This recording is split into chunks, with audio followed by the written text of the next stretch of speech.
my name's Andrew Pavone. I'm a firefighter here with South Metro Fire Rescue. We're down here in southern Parker, Colorado, going over the track vehicle. It's housed at Station 46. Metro Fire, what is the address of the emergency? What's on fire? Multiple calls reporting flames coming from the roof. LPD's arriving on scene stating fire in the stairwells as well. Multiple callers, flames seen coming out of the unit. Household parties trapped. There's an older lady that lives there. She's not seen. Right, medium-sized, two-story multi-family. We have smoke and flame showing up. Alpha side.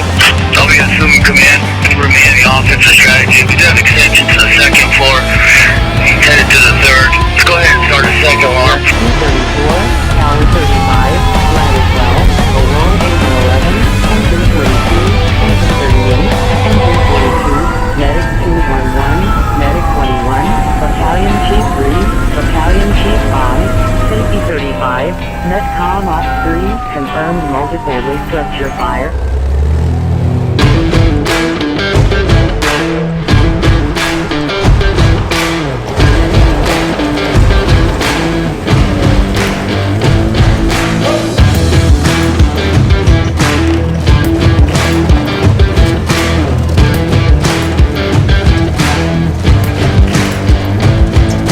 This is a 1987 Hoglins BV-206 tracked troop carrier. So it started life as a former military unit, mostly used in NATO countries, heavily used overseas, kind of the Northern Europe theater of war.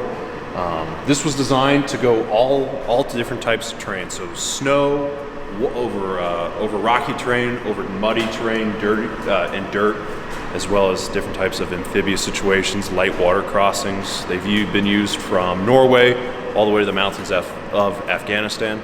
So we have one here. It was decommissioned and then brought over to the States probably in the early 2000s, and we got a hold of it kind of mid-2000s, 2008, 2009 timeframe, and we revamped it to what you guys see today. So this is a gas motor vehicle, so it's got a Ford V6 motor in there. It's automatic transmission. Seating for 6 people up here in the front cab. We typically like to only hold 4 people, though. It's a little bit more comfortable for us firefighters with all of our gear on and stuff. And then the back cab, which we're going to get to in a little bit, can hold 11 people, 10 comfortably though, with seat belts and everything like that. So we're going to take a look at some of the operation of this vehicle, how we get it started, some of the running gear, as well as our radio communication setups, and as well as a forward-facing thermal imaging camera that we can help identify people lost in the snow or vehicles that might be still running, kind of giving us a clue that people might be inside. So there's a battery switch underneath my seat, and then ignition switch just like a car would have. We don't have to wait for any glow plugs to warm up. It's a gasoline motor as well. So we do run a little fan inside the engine compartment that'll help pull out any exhaust fumes or gasoline vapors that have stayed within this kind of sealed compartment that we have. So this motor sits right up front here. We got the heating box control above it, our radios, and then we've got the little TV screen. That's for the thermal imaging camera that we'll point out later once we go around the vehicle. 4 different headsets, so just like all the other rigs that have been featured on this series. We can talk with hearing protection, that way everyone's on the same page. Mic for the radio. We also have push-to-talk capability for both officer and driver of the vehicle. And then if we need to, GPS fails, we also have an old school compass up there. So we'll crank this thing over, we'll get it running.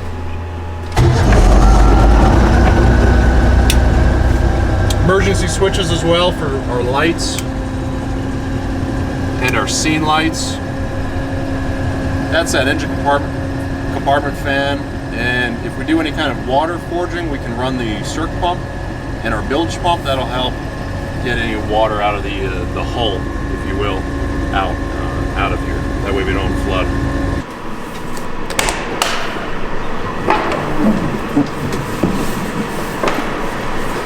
Going. So some of the other stuff that we keep in the back here, since this is pretty much a rough riding vehicle when we're going down the road, We try not to keep too many bulky things in the front cab. We have mostly storage up top and in the back cab for that reason. So anything we do have is either strapped down in bags or in the bungees on the back wall here. Just a couple seat pads for our comfort, because the factory pads are basically just solid plastic. So we got some boat cushions. Right here is actually the battery compartment for the vehicle. This is a 24 volt running system, so it fits in line with that military type electronic system. In that yellow bag and the blue bag, we've got some more electronics, some portable GPS units, as well as some avalanche beacons in case we get into the backcountry where if we are exiting the vehicle, we should have a beacon on. So some more of the safety stuff. And if our wiper blades fail, which have happened in the past on calls, we've got snow brushes to clear the windows as well. So just basic stuff that you might have in your ordinary car. That's what we keep in here. So mentioned this earlier, we have the thermal imaging camera in that cab, so we get the computers, or that TV screen rather. We've got the imaging head right here, as well as flanked by 2 spotlights, which actually, they're not LEDs, but actually when we drive into snow, sometimes we have those LED headlights coming back at us, we can't see. So they're kind of an older design, but they work just fine. We also have the lower lights too, so a combination of those two work pretty well for us going down the road.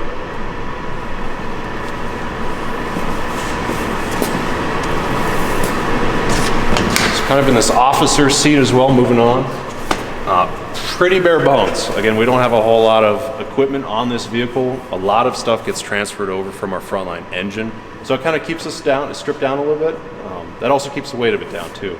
But we'll bring our phone chargers. The officer will bring his cell phone, some sort of mapping device as well. The GPSs that can go in here. Up in the top kind of compartment here, mostly just map books, extra kind of old school maps to get us through places in case GPS fails or electronics fails. So checking out more of the firefighters compartment. We set it up with the equipment that they might need to affect walking out to vehicles to go do searches of vehicles. So underneath this compartment right here, let's kind of keep some basic equipment. Rope bag, you never know when you might need a piece of rope. In case the snow is too much where we lose visibility, we can tether off to the vehicle and kind of give us a bearing as to where we are. A couple sets of snowshoes as well in case we need to walk out in deep powder.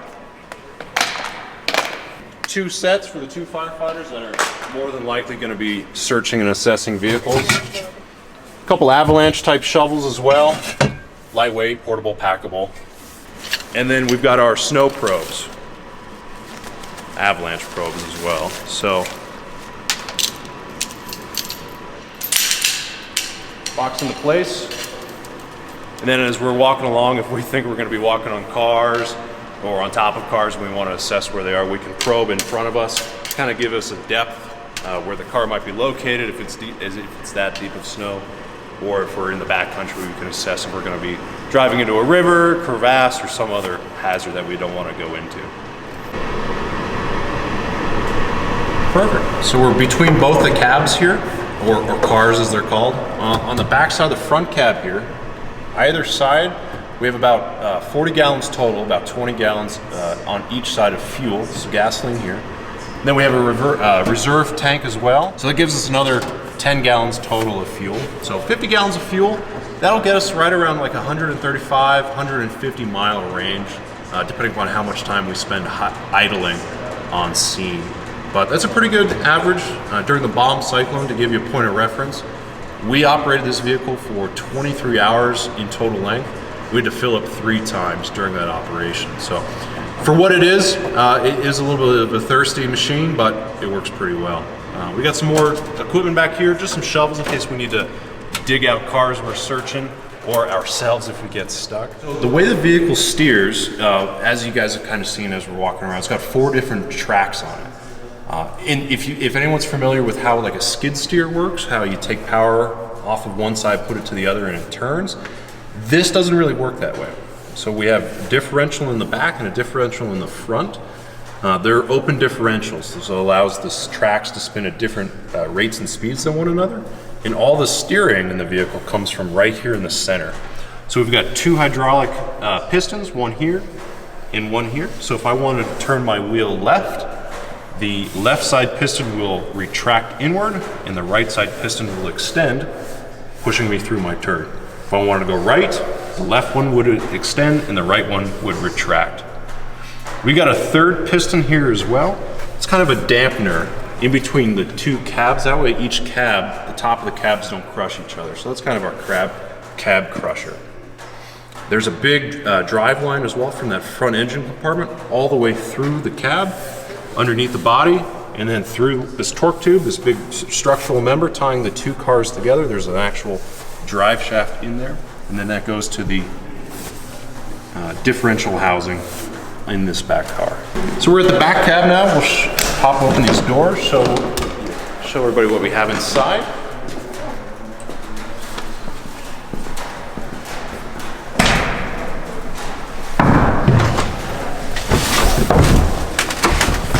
So we also have that side door entrance. Depending upon where victims are coming in from or people were grabbing out of their cars, we can load them two different ways if need be.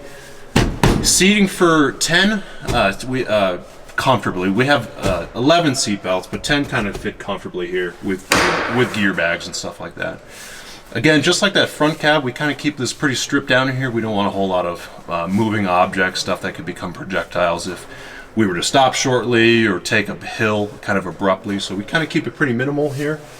Equipment that lives back here all the time, just a duffel bag full of wool survival blankets. So we can drape these over people, keep them warm. Also just have what we call mega movers per the manufacturer, just a lifting device in case we have to lift immobile people out of their vehicle and put them back here. Up top, we've got a sled, purpose-built military type sled as well with a backboard in it. So truly, we can do fully mobilized patients as well in the back here in case we need to do any kind of quick extrication of them from whatever situation they're in. We can provide field care for 2 people, lying down if need be, but totally people who can move in and out of their own vehicles. We can fit about 10 comfortably. There is a heater back here located underneath this bench seat. So there's also lights too, so it's definitely a lot brighter when we're going down the road with people in the back here. And just like the front cab, we have communications to that front cab for the firefighter to keep tabs on what's going on back here. We have 4 tracks per this vehicle. They're all identical, as well as all the moving parts and pieces are identical to each one. So they're a kind of a nylon fiberglass reinforced track, rubber paddles. We have rubber tracks so that we can pull it in and out of concrete surfaces like our pad and our bays, and then go right onto the snowpack or go right onto a gravel road. Instead of some other type of snowcats that people might be familiar with, like at ski resorts, those are purpose-built powder machines designed for snow only. So those have a lot of metal blades that give them traction. We're running rubber here. That way we can go on all different types of surfaces. All 4 tracks are powered as well. So we got the drive sprockets up here in the front. Per each track, there's 2 drive sprockets. So it's double layered. Those are some of the military designs for this. That way there'd be less tracks slipping off the actual bodies of these vehicles. That way they can run a little bit harder, a little bit faster in those combat environments. We're not doing combat environments here with this vehicle, but it's a very robust machine that we can take the abuse that we're gonna put through it on an actual call. So we got the drive sprockets up here, differentials in the middle of the vehicle. And then going down, we have 5 road wheels, we call them bogey wheels, that kind of help align and also tension the track member. And that's gonna be double layered as well. So we got 5 here, 5 on the other side, 10 road wheels per track assembly, 40 total on this vehicle. That's 40 wheels, 40 bearings, lots of moving parts and pieces that always have to be inspected and kept maintained.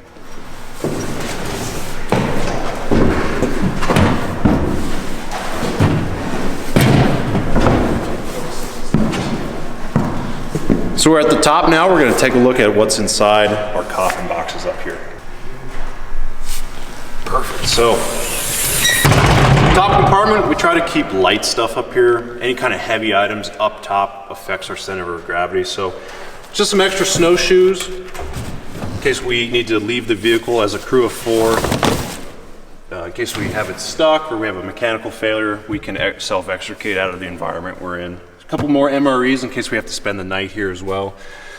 Wool blankets, kind of a redundant set to what was already down in the cab in case we need to replace those throughout the rescue process. They get soiled for whatever reasons. A few extra tarps, sleeping pads for ourselves, add a little bit more insulation in case we're on the snow.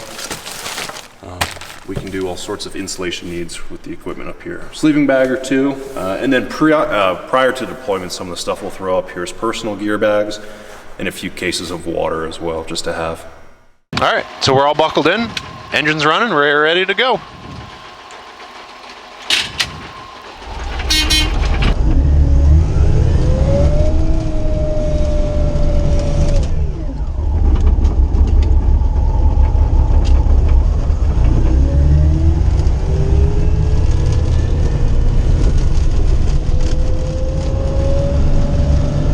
Backing out of Station 46, we got a little course set up for kind of our driver operator training on this piece of equipment.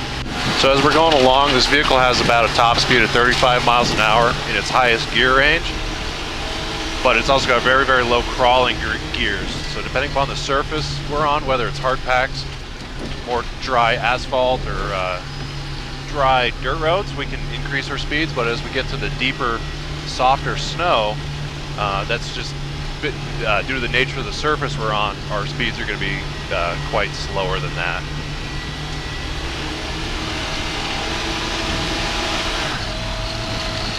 Just do some donuts out here in the field. So it has a climbing angle that's limited by the actual floats in the carburetor. So kind of right around the 45-degree range is kind of where we kind of max out at our climbing angle. So we're going to go up a hill right here.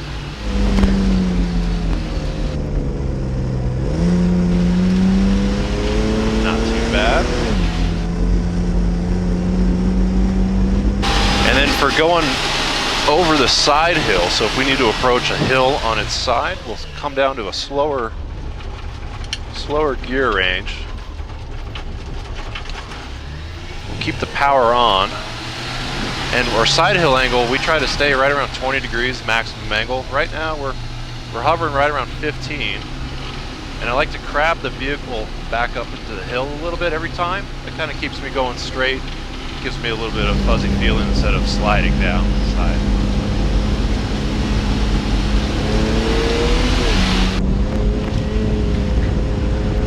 Describing it, I don't know. It's not really like a it's not a race car by any means, but it'll get over any environment we push it through. A couple things to think about too is we're bashing this around kind of in the field here. If we do have actual patients in the back, we need to maintain the safety for our passengers as well. So we're definitely going to be a little bit slower, a lot more methodical, approaching our objective, slower, kind of feeling the waters before we commit to it, especially as we're plunging off, say, a roadway to go past cars. That's where we're going to encounter some of the softer snow. So we need to just kind of survey the area first before we commit to going over that terrain. You know, even as the snow load decreases, since this vehicle's rubber tracked, we can go over any type of terrain. So right now we're going over some dry tundra. Mostly just dirt and grasses, the occasional snow mixed in between, and the vehicle just takes it, no problem. Something to keep in mind too, as I'm driving over the more dry terrain, my speeds decrease. So I'll slow down the speeds quite a bit, and then I have to slow down as I make turns as well. There's a lot of moving parts and pieces with all the tracks, so I don't want to dry steer this. Once we're in the snow though, I can be a little bit more loose with the steering wheel and a little bit faster as well.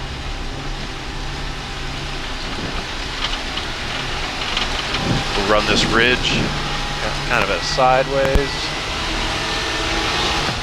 Kind of that 15 degrees, maybe a little over.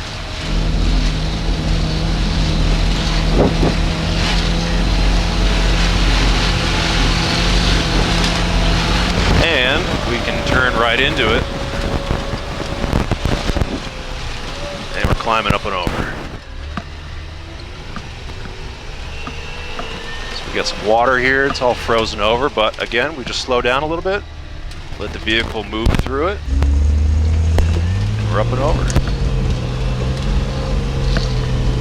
Definitely puts a smile on your face every time you drive this thing. So this will really only go out when we start to have a massive amount of calls for help, like in the bomb cyclone of March of last year.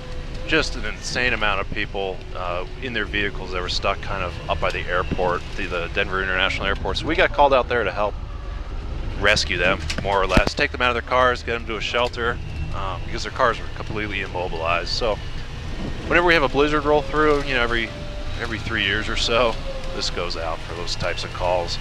Or if our crews requested to access like a remote driveway for a house that a medical patient's at that the ambulance can't get to, this could get trailered out to those calls or drive right out of the station, access that driveway, gain patient access, and at least bring that patient back out to the ambulance, the medic unit, wherever it might be stuck, and then they can take the medic unit to the hospital on the more plowed roads.